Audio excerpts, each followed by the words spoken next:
How's it going, everybody? In this episode, we're going to talk about, as collectors, what are some other ways that we can get our hands on vintage cards, even some newer cards, cards we're looking for, without paying the premium that today's scalpers and even stores charge for you to get your hands on.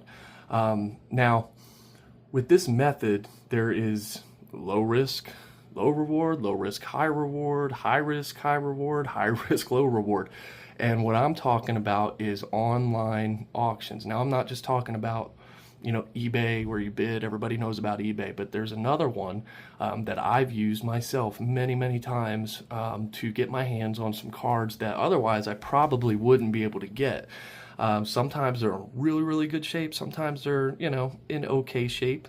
But the point is as a collector, getting my hands on those cards at a price that's affordable to me, the normal person, is important. So what I'm talking about is Shop Goodwill. Shop Goodwill has an app where you can go on, you can bid on a plethora of different things.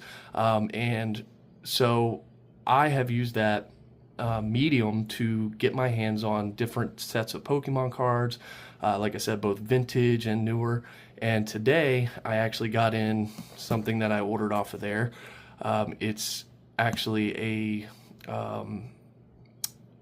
pack that came out right around 2000. It's a theme deck from the Neo Genesis era. Now this theme deck has been opened, but it seems as though all of the cards are there, or at least it did in the pictures, and I paid a very, very low price for this theme deck, much less than I would have paid if I had tried to get it online or from a store. So today we're going to go ahead and open this up so we can see what we got, and just see if it was worth the price I paid. All right, so here we got it open. I'm going to go ahead and take this out real quick.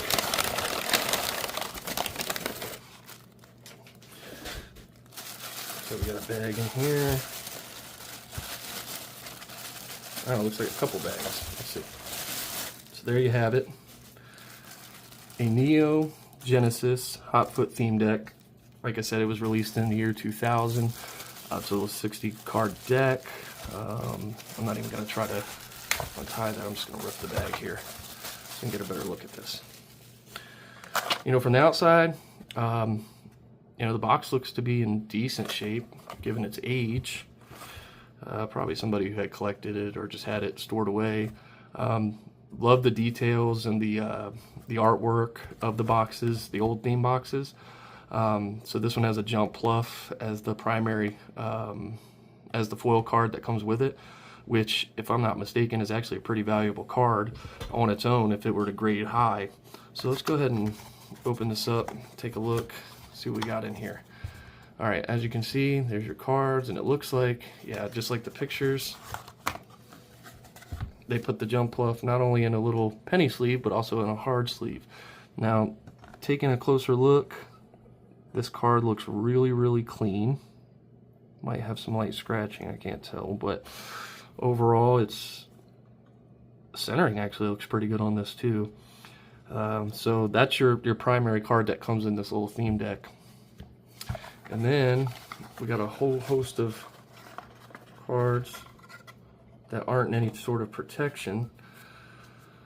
So let's take a look at what we got here. Energies. It looks like we got a ton of energies, which would make sense for a theme deck. So let's get to the meat and potatoes of this theme deck, huh? Here we go. Just put those off to the side. All right, so starting with a Neo Genesis Cyndaquil, and looking at these cards very closely, they look to be in outstanding condition for something as old, 25 years old this deck is. Got a Magmar, a Quilava, an Oddish, Skiploom, got your Pokemon March trainer card, you got a Super Rod trainer card, another Oddish, an Ariados, a Hoppip, another Cyndaquil, another Oddish, Spinarak, another Hoppip,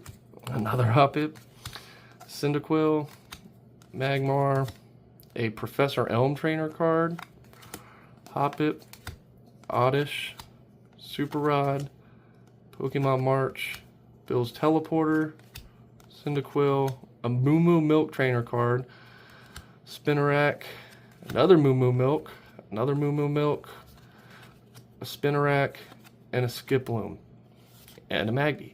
Alright, so again, looking at these cards, they are very, very clean. There's like not a scratch on these cards. There's a little teeny bit of like whiting on some of these, which is, you know, to be expected for an open theme deck. But I'm not so sure that whoever owned this even played using these cards, because they just look phenomenal. They probably opened it up and just put it back in the box and stored it away. These are great cards to add to your collection. Like I said, they're the Neo Genesis era. So this comes, you know, right on the heels of the base set packs. And, you know, they're becoming more desirable by collectors. And, you know, I'm very happy with what came in this theme deck. I mean, I knew what was coming in the theme deck, or what was supposed to, because, you know, obviously I looked it up ahead of time. But the price I paid for this and the condition that these cards are in really, really makes me happy, because like I said, not every collector out there has a lot of money to spend on Pokemon cards. So for us, you know, it's like, what can we do, or where can we go to find deals to add to our collections? And one of those places that I have found much success has been in the Shop Goodwill app. Now, it doesn't always work out that way, because there are people that go in there that have money that bid very, very high. There's people that bid on way higher on things than you would think they would. But for me, I just kind of look out for things that I think would be neat additions to my collection. And I thought this this Neo Genesis Hot Foot theme deck would be a pretty cool addition. I just didn't want to pay a premium for it, and you know, so I got it, and I am very happy with my purchase. It didn't have the coin, it didn't have the little damage counters, which is okay. Didn't have the rule book or the card list. Would have been a lot cooler if it had all those things, but the important thing is that it had the cards and they were in great shape, well taken care of. The reason I wanted to do this video is because, again, the Pokemon collector doesn't always have a lot of money to do this kind of stuff. And there are ways that you can add to your collection without breaking your bank that doesn't involve you paying more than MSRP for Pokemon cards, or scouring your town or adjacent towns, or going through people that are charging more. You know, there's just ways to do it where you can add to your collection without breaking your bank. And I want to share some of my finds with you, because I think by sharing these finds, it'll just give you some insight into what you can expect if you decide to go this route. So I hope you enjoyed this video. I have a lot more videos as far as the Shop Goodwill app and some of the things I found through that app. And I think you're going to be very excited about some of the things that I have come across and gotten for a very, very, very good price. So stay tuned, subscribe. I promise we got some really good videos coming up with different things I found on Shop Goodwill. So I hope everybody has a good one, and we'll see you on the next one. Later.